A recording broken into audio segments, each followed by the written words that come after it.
Hey everyone, it's great to be here again, and I'm always so happy to be with you having fun on Quest Kids TV Morning.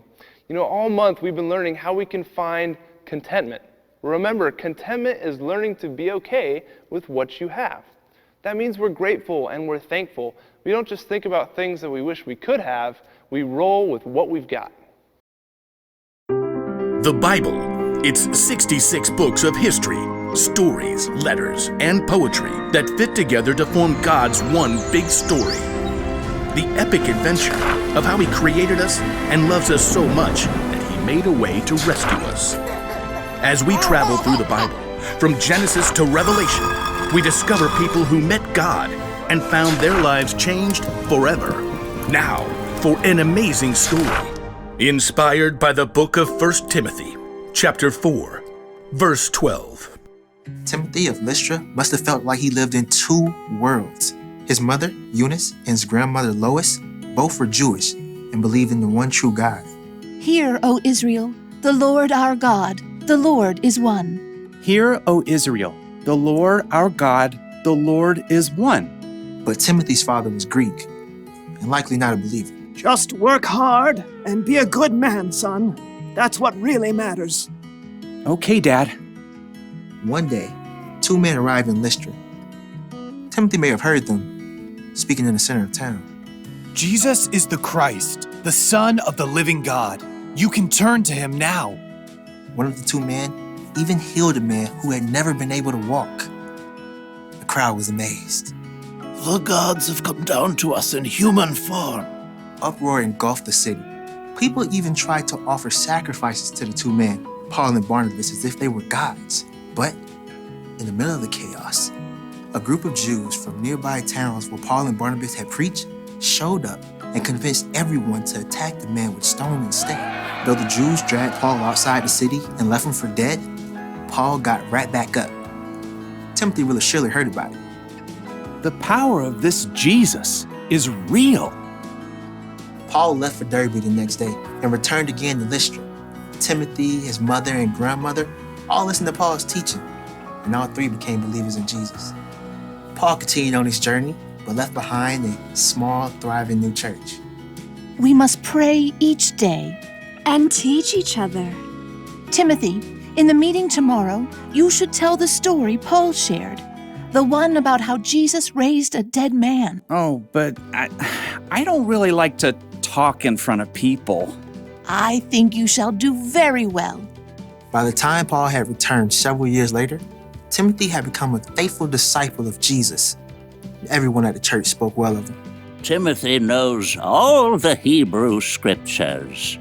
He is kind to everyone, not just those who are Jewish. And his father is a Greek man?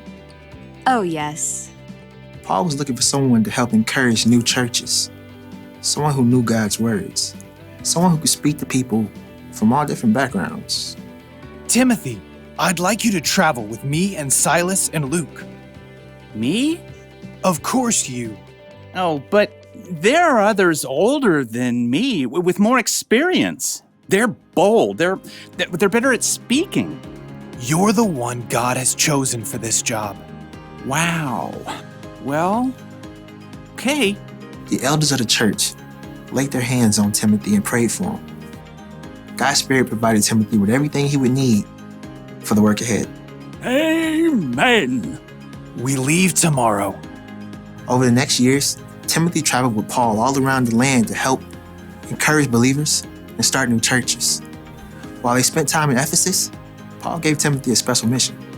I want you to go to the church in Corinth. On my own? You're like a son to me. I trust you completely. The church there needs to see an example of what it means to follow Christ. And, well, you're it. Timothy went to Corinth. Over the years, Timothy became Paul's right-hand man. Paul even put him in charge of the church in Ephesus. The leaders in Ephesus are so much older than I am. Will they even listen to me? Your age doesn't matter. As Timothy settled in Ephesus, Paul wrote him letters to encourage him. Don't let anyone look down on you because you're young. Set an example for the believers in what you say and how you live. Also, set an example in how you love and in what you believe. show the believers how to be pure. Though Timothy met Paul when he was a very young man, he was able to play an important part in helping Paul build up the early church and sharing their incredible news of Jesus.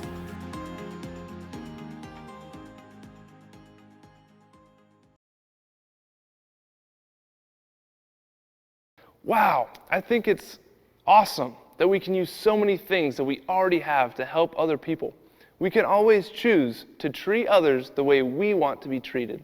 No matter who you are, God has given you something that you can use to lend a hand. Remember, you can always use what you have to help somebody else. The people in the Macedonian churches, they didn't have a lot, but they were content. And that's what made them want to share what they had with others. And we can live the same way today. It would be easy for us to think, I'm not sure I have that much to give. But the truth is, God has given us time, talents, creativity that we can use to make a big difference. First, we can remember to be content and thankful for all that God has done in our lives. That will make us want to use what we have and share God's love with other people. Have a great week, everyone.